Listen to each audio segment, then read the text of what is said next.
as you're gonna see here, this is the other week. This is a couple of weeks ago, probably 3 weeks ago. Hell, I done lost track. I have to look the date. I'll put the timestamp on it. We went to the drag strip, had high hopes, thought, man, we're gonna kill the world. We're gonna run pro mod numbers and be all that in a bag of chips. Well, yeah, we smelled like hot garbage that day. The car decided that we're gonna have an intermittent miss. We found one coil pack that was not as strong as the other ones. So we ran down, got a hold of Sammy Bush, my friend. He found me someone that actually had a spare. I was able to get that swapped out. That motorcycle guy going by here. Hold on. Okay, he's not gonna be that loud. He's not gonna be that loud. So anyway, he's being a cool dude. Anywho, so we got that swapped out. Then we found out we had some coil harness wires going bad, so we had to cut the plug in the middle of them out and hardwire it together right there on the spot. Thought we had it all sorted out.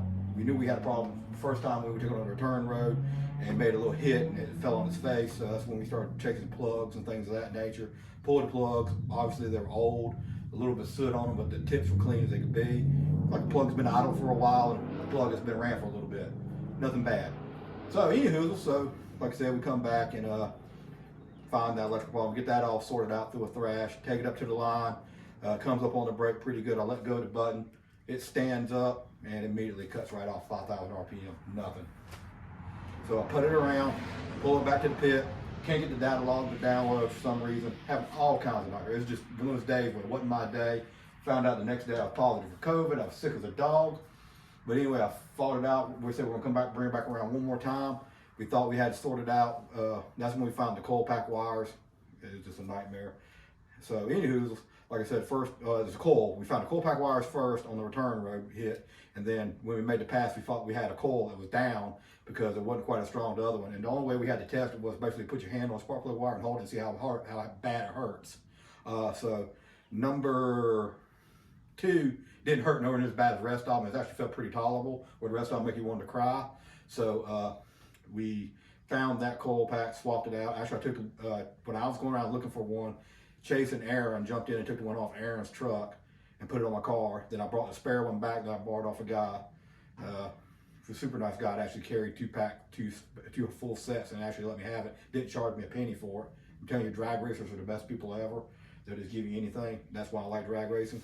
So anywho, so we get it on there. I think we're doing good. We get side by side with Aaron. Here's that clip. That ain't gonna make a good pass. Yeah, I'm still doing Kevin Robinson burnout. Damn sure will.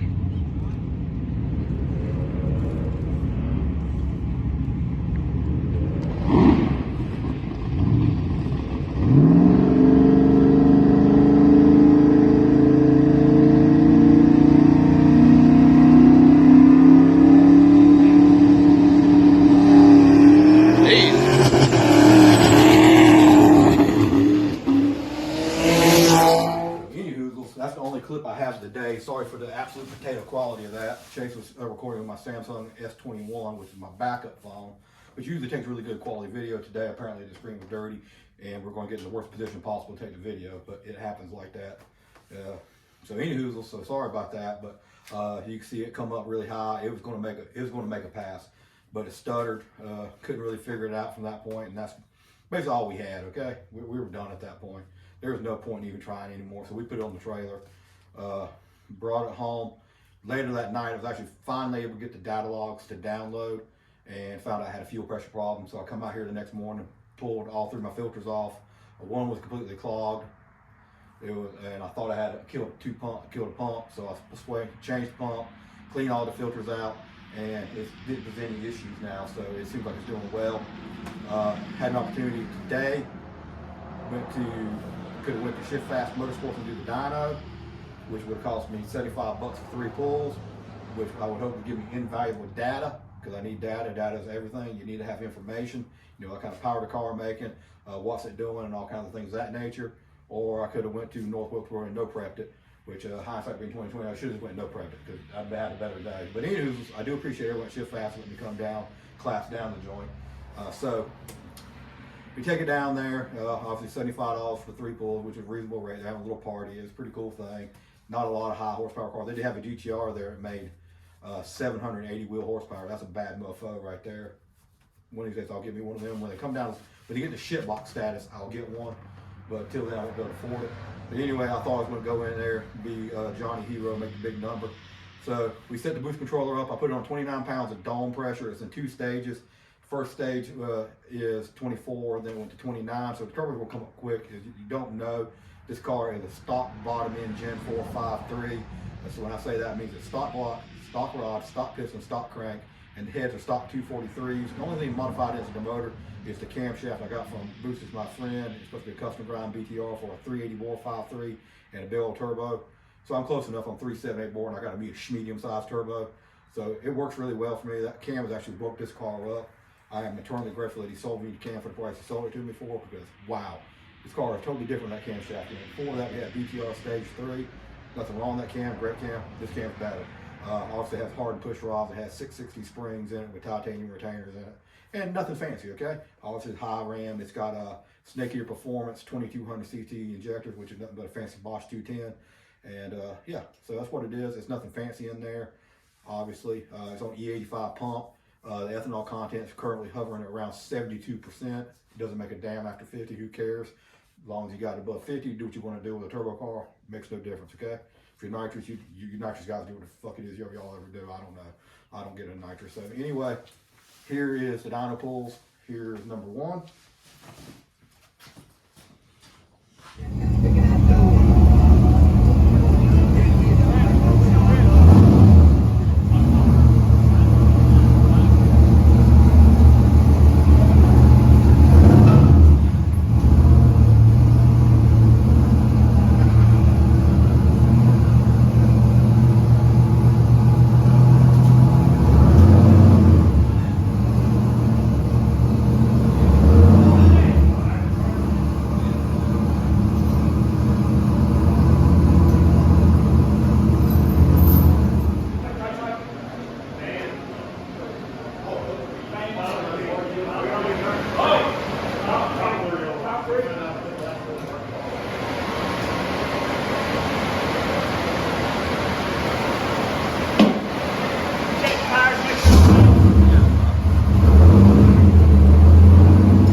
That was pull number 1, and pull number 1 was, okay, that was pull number 1, and pull number 1 was 29 pounds on the dome. It's in 2 stages, so it's gonna put 24 pounds on the dome, and then like half a second later, it's gonna put 29 pounds on the dome. So the turbo's gonna come up and come up quick. Object is, obviously when we let go of the button at the drag strip, I want the turbo to come in and come in hard, so the car gets all the momentum it can get to get out of the hole. I want it to launch like a damn nitrous car. I want it to come out of the hole. And this car generally does that for me. It's not a problem getting that done, okay? It's blood simple, but it kind of sort of works till it doesn't. You know how it is. So anyway, basically, it's hard to see in the video because I didn't pick it all up, but it hazed the tires from the start to the finish. Once the boost controller come in, it started hazing the tires, and you can see when he comes loose, you can see the smoke rolling out of it really good. That's not the tire rubbing on the fenders or anything. I know it looks like it tucked really good. This car is tucked really hard. I am probably gonna lift it up just a little bit because when we rode to the dyno, we parked, we obviously trailer at Rock Hill. We're not gonna drive the car all the way to Rock Hill. We could, but no, that'd be unpleasant. This car beats the piss out of you. Everything's spherical bushing in it, and it's just a rattly nightmare, okay? But anyway, it was my rattly nightmare, and I love it. So we parked it down the street, unloaded down the street, and drove the last half mile to the shop with myself, my son, and Knowles in it. And at that point, you're looking at for about 560, 580 pounds in the car extra, which used to only have about 200 pounds of driver. So it had well over 300 pounds extra weight in it, and it didn't particularly like that at the right height of that. If we were gonna put that much weight in, I would have lifted it up. So I should have thought this out ahead of time and lifted the back up a little more, knowing that we were gonna drive it, but you know, I'm naturally born stupid, and I apologize for that. So anyway, here's pull 2.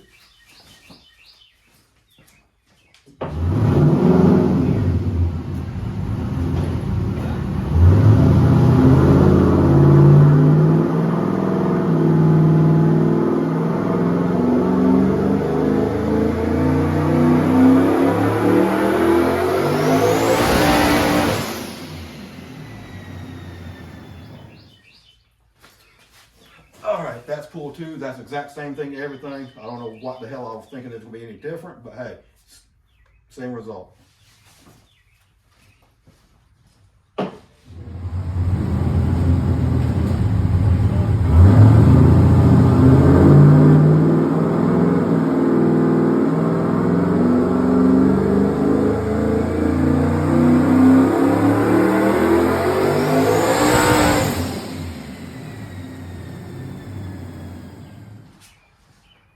All right, for the third and last pull, we decided to try to change things up a little bit, because clearly we weren't going to hook it at this point, okay? I'm not a dyno expert, but most of the dynos I've ever been on, they have one roller in the back. This has the 2. I don't know. The guys are saying they need to come up further on the dyno, and the operator didn't want to go that far up because he's scared. I don't know. I don't know, okay? I'm not the dyno guy. I don't blame him. It's his stuff. He don't want to tear it up. No problem, okay? So I'm not faulting them at all for any of that. I just appreciate their time letting me do it. So anyway, okay, get my brain straight here.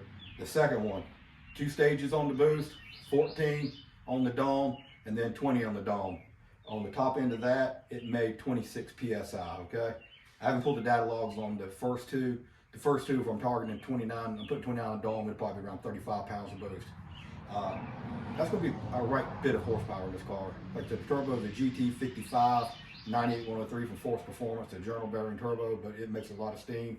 And I know cars making 1300 horsepower with that turbo on it. So draw your own conclusions. I'm not racing someone else's car. I'm not going to tell you what my car makes. I don't know what it really makes. So anyway, this on that pull, it made 461, blowing the tires completely off. Believe it or not, did it again, blew the tires off. And 397 foot-pounds of torque. So that run was a complete waste. That, ladies and gentlemen, is how you waste $200, but it's okay. At least I did, I'm not gonna say I wasted it, because things I did learn. The car pulls clean, didn't lose fuel pressure. So I knew whatever I did the other day when I cleaned the fuel filters, I put new plug wires in it, just basically changed everything on it, made sure it's all good. It's all good to go. The car spools insanely fast for that big of a turbo on this small of a motor. It spools fast. Even on the street, this thing is not as lazy as it used to be. This turbo housing only has a 124 back housing, where my old Force Performance 8896 had a 132 back housing. This has a 124, and believe it or not, this thing spools a lot better, way better. It's up. Obviously, if you start in third gear and just mat it, it's going to be like a pig. But if you start anywhere down low and get into it, it's going to come quick, and you can hear it coming, and you're going to say, yeah, that's a lot of stuff coming my way. I know some of y'all have way more powerful cars, so my car's not as fast as yours, so don't think I'm saying that. Sorry, no, you're fast. You are John Force. I bow down to you. I'm just trying to do me out here, okay? So there's that.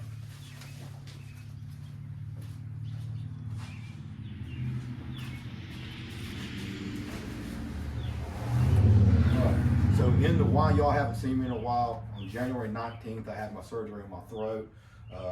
I'm not a smart man, so anyway, they go down my throat into my breathing cavity. They cut a hole in my esophagus, go down between my esophagus and the liner. They went down and they cut a muscle here. And so it was supposed to help me be able to swallow. Sometimes when I'm eating, I get choked up and things come back up. I ain't trying to get graphic on you, but it was really hard for me to eat. But now, I was on liquids for 2 weeks, a week prior and a week after. Started eating after that. It was kind of painful, to be honest with you. It would go down, but it was painful, but I'm doing 100% better now. Generally now I don't eat with any pain. I just have to make sure I eat slowly, just very slow.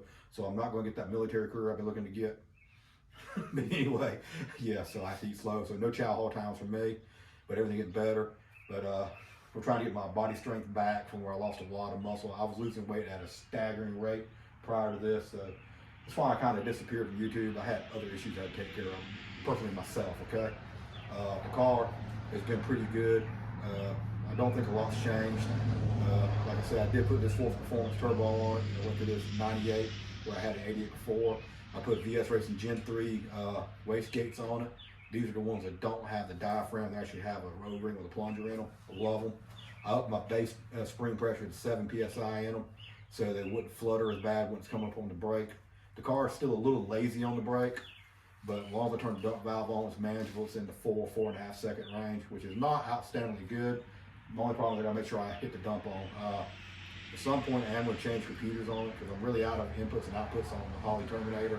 I know you can buy the CAN bus adapter and all that stuff, but I really don't want to patch that. I want to pull this harness off of it and pull this computer out of it and change it.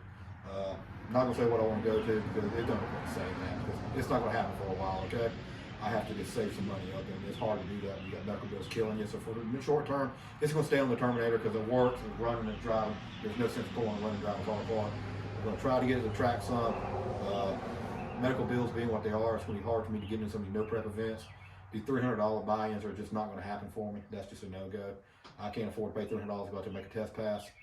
You know, if you go one and done, that's a lot of money to drive all the way out there. The gas in the truck, the gas in the car, your time, the ice, everything, food, drinks, whatever you got to pack. You know, you're not going to go out there all day and not eat nothing. I mean, obviously you can bring food with you because you got to pay for it. So it's not me whining and crying about anything. It's just let you know it's the reality of my life where it is and where my priorities are at right now. So my priorities are not that. I'm not saying I'm not going to do it. I know we got one coming up for Carolina Cash Days. They have a Friday night test and tune for the no prep, which I'm definitely going to 100% make that because it's only $20 to go in. And then I may go on a Saturday race, but I have to index race this car because unfortunately I might make a good bit of power. I don't have a few other parts and pieces together, including the engine and the suspension and everything else, and to compete with small tower cars. That's just not going to happen. Them boys are on their A game. Even the slow ones are on their damn A game, so I ain't got nothing for them. So I'm just a slow street car. That's all I am. And some people don't even consider it a street car. You know, you get these battles inside, but long and short of it, I can't run with all these small tower cars. Can't do it. They are on another level for me. They got better parts everywhere, and obviously they're smarter than me. So, but I'm not gonna stop having fun. Okay, so I'll run the street car classes and things like that. I know Clifton Claudell's got an event coming up where his street car class that I fit into is it's not an index race, and that's probably what I'm gonna run also for sure because it's a shady side. So anything that's shady side I tend to run because that's my local track. I like that track. I like everybody there. Everybody's super nice. It's cool. Not tech crazy. And it's easy for me to get in and out of. So we're definitely going to do that. Then after that, I don't know what we're going to do. Stay tuned. Hopefully I'll upload a little more. I can't promise you I'm going to upload, especially if I don't feel like coming outside and messing with the car. There's no point in me trying to make a video. These talking videos piss me off, and I apologize. I'm already mad for making this one. So this is where we're going to leave it at. Peace and chicken grease. I hope y'all have good. I do appreciate y'all asking about me and things of that nature. I do appreciate that. Sorry for the long wait. Hopefully we get something better here soon. You know, I want to race the damn car. That's all I want to do. All I want to do. But I'll catch y'all later. Bye.